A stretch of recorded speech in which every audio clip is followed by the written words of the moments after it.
নিজে হরি, সে কার নাম গাইবে? নিজের নাম গায়? তুমি জানো না হরি নামের কি মাহাত্ম্য? দেখ রাধারানী বোঝাচ্ছে গোবিন্দকে, তুমি হরি নামের মহিমা জানো না প্রভু, তোমার চরণের মহিমাও জানো না।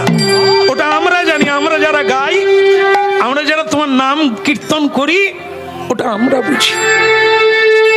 অজ্ঞান থাকবে না, আমাদের মাথায় ঘুমটা থাকে না, গায়ে কাপড় থাকে না, ভোলানাথের বাগাম্বর খুলে যায় তোমার নাম গাইতে গিয়ে। এ নাম মানুষকে পাগল করে দেয়, এ নাম মানুষের জীবনে বৈরাগ্য এনে দেয়। তা মাটিতে আছাড় খেলে তোমার গায়ে লাগবে, তোমার শরীরে লাগবে, তোমার কমল অঙ্গে লাগবে। আমি সইব কেমন করি? তোমার গায়ে লাগলে আমি কেমন ভক্ত তোমার, কেমন সেবিকা তোমার, আমি সহ্য করব? এর নাম ভালোবাসা। নারীতে নারীতে প্রেম হয়। প্রেম করার জন্য নারী পুরুষ লাগে না। প্রকৃত প্রেম, যে প্রেম মহাপ্রভু দিতে এসেছেন, সেই প্রেম এই যুবক যুবতীর লাগে না। নারীতে নারীতে প্রেম হয়, পুরুষে পুরুষে প্রেম হয়, গুরু শিষ্যে প্রেম হয়। রমে রামে মনোরমে সহস্র রাম নাম ভিস্তল্লং রাম নাম বরান। আত্মায় আত্মায় রমণ হয়, দেহে দেহে নয়। মনে মনে আলিঙ্গন হয়, দেহে দেহে নয়। এর নাম প্রেম।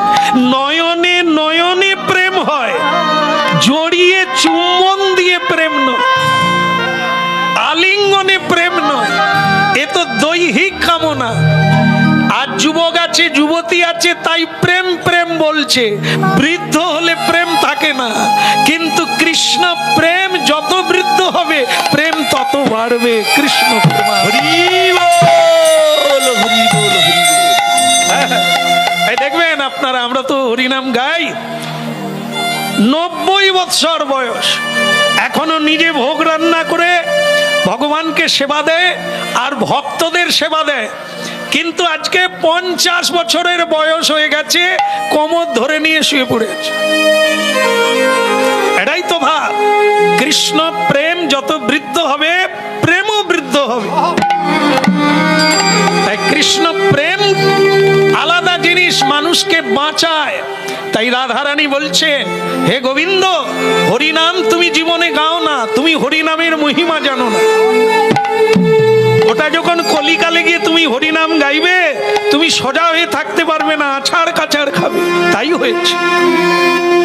গৌরাঙ্গ লীলা শুনলে বুঝতে পারবেন, তাই হয়েছে। প্রেম ধরে রাখতে পারে না। হ্যাঁ, দেওয়ালে ঘর্ষণ করেছে, সমুদ্রে ঝাঁপ দিয়েছে, গাছকে দড়িয়ে ধরে কেঁদেছে। কি উন্মাদনা প্রেমের! তাই সেই রাধারানী বললেন, তাই তুমি যাবে বটে, আমিও তোমার সঙ্গে যাব। কি করে যাব? অন্তে কৃষ্ণ বহি রাধা। তুমি ভেতরে থাকবে, আমি বাইরে থাকবো। রাধারানীর অঙ্গের বর্ণ হচ্ছে স্বর্ণবর্ণ, তাই গোবিন্দকে জড়িয়ে আছেন। এই জন্য বাইরেটা রাধারানীর অঙ্গ সোনার বরণ, আর ভেতরে কৃষ্ণ আছেন আমাদের। তো তখন নিতাই বলে, ও এই ব্যাপারটা। বলে, ওই ইমলি গাছের তলায় এই ঘটনা ঘটেছিল। হ্যাঁ, ওখানে গৌর রূপ ধারণ করেছিলাম, সেই রূপ নিয়ে আমি কলিকালে জন্ম নিলাম। এখন সেই শ্রীরাম বলছে, যাক, তাহলে আমার ভুল হয়নি। এই নিতাইকে আমি পরীক্ষা করেছিলাম, একে আমি চিনে নিয়েছি, এ বলাই নিতাই হয়ে এসেছে। তুমি যে কৃষ্ণ, এই এতক্ষণে জানা গেল। বলো, কৃষ্ণ কানাইয়া কি ডেকেছ কেন, তাই বলো। তো গৌরাঙ্গ মহাপ্রভু তখন বলছে, জীবের দশা বড় খারাপ। লাখ লাখ টাকা খরচা করে মেয়ের বিয়ে দেয়, বাড়ি বানায়, কিন্তু হরিনাম যজ্ঞ করে না।